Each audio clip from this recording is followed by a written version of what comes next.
Hello, my name is Carter Hayes, and this is my WTC Towers ethics presentation for our first ethics presentation. So, the motivating values behind this construction of the World Trade Center towers was that it was a new and cheaper design for skyscrapers at the time due to new building codes during the 60s and 70s, around 68 actually. And so I believe the engineers on this site saw this as a way to be basically a revolutionary in the field of engineering and be able to make new, cheaper, and still sturdy designs for skyscrapers. However, in doing this, they adhered to the owners of the World Trade Center and let them influence how they built the World Trade Center, which led them to have not as many staircases as needed due to it being cheaper and using cheap drywall around said staircases so that when the jets did hit the building, they completely crumbled and so nobody could actually get to the staircases. And so the engineers decided that their personal values of keeping their job and making sure they were secure were more important than making sure that the buildings were secure. And they thought that adhering to their, I guess, boss during the time, the owners of the World Trade Center, was more important than public safety, which should never have occurred and should never happen. So their values were quite selfish, and they saw that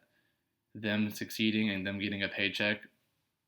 outweighed the cost of possibly hurting somebody's life or even ending people's lives in this case, which should never have occurred. And so they should have said something to the World Trade Center owners in order to help prevent that from happening. And this brings me to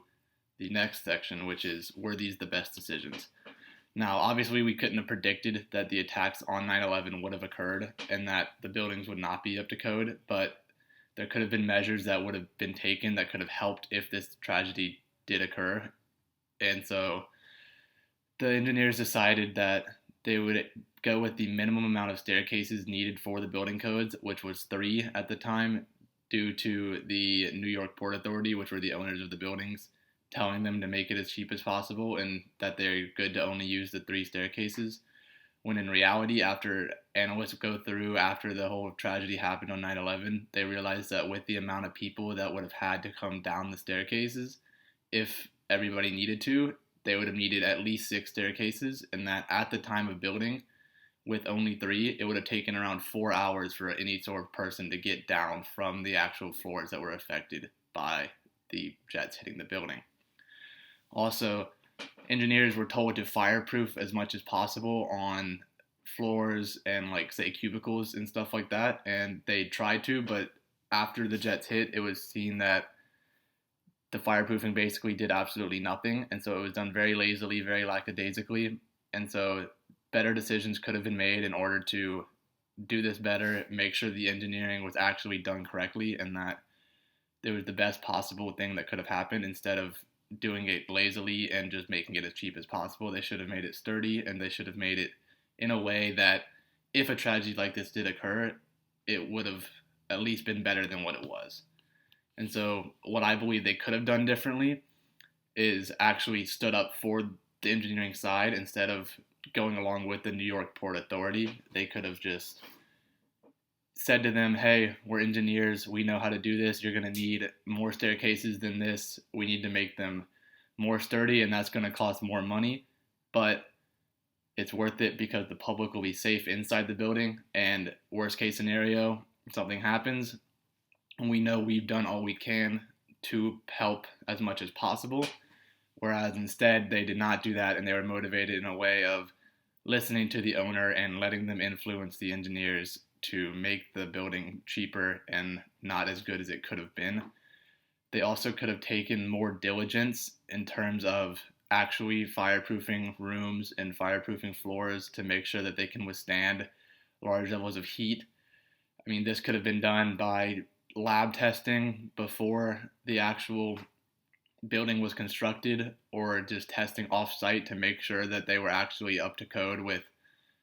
being able to be somewhat fireproof. Obviously, we're not going to be able to completely fireproof an entire room so that it can't burn, but at least more than what it was.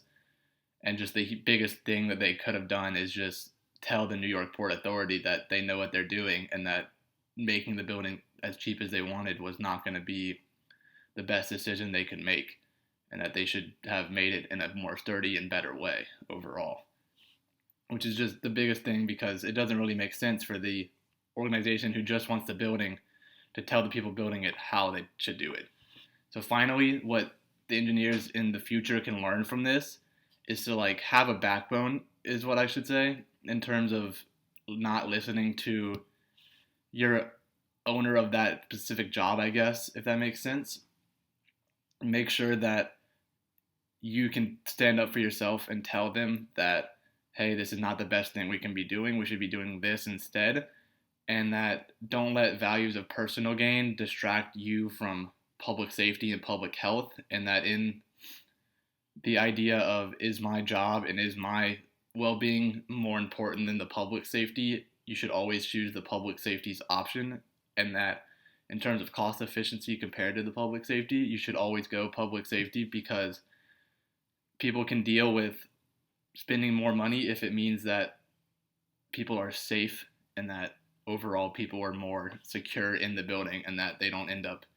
risking people's lives just because they don't want to spend a couple more millions of dollars to build a building.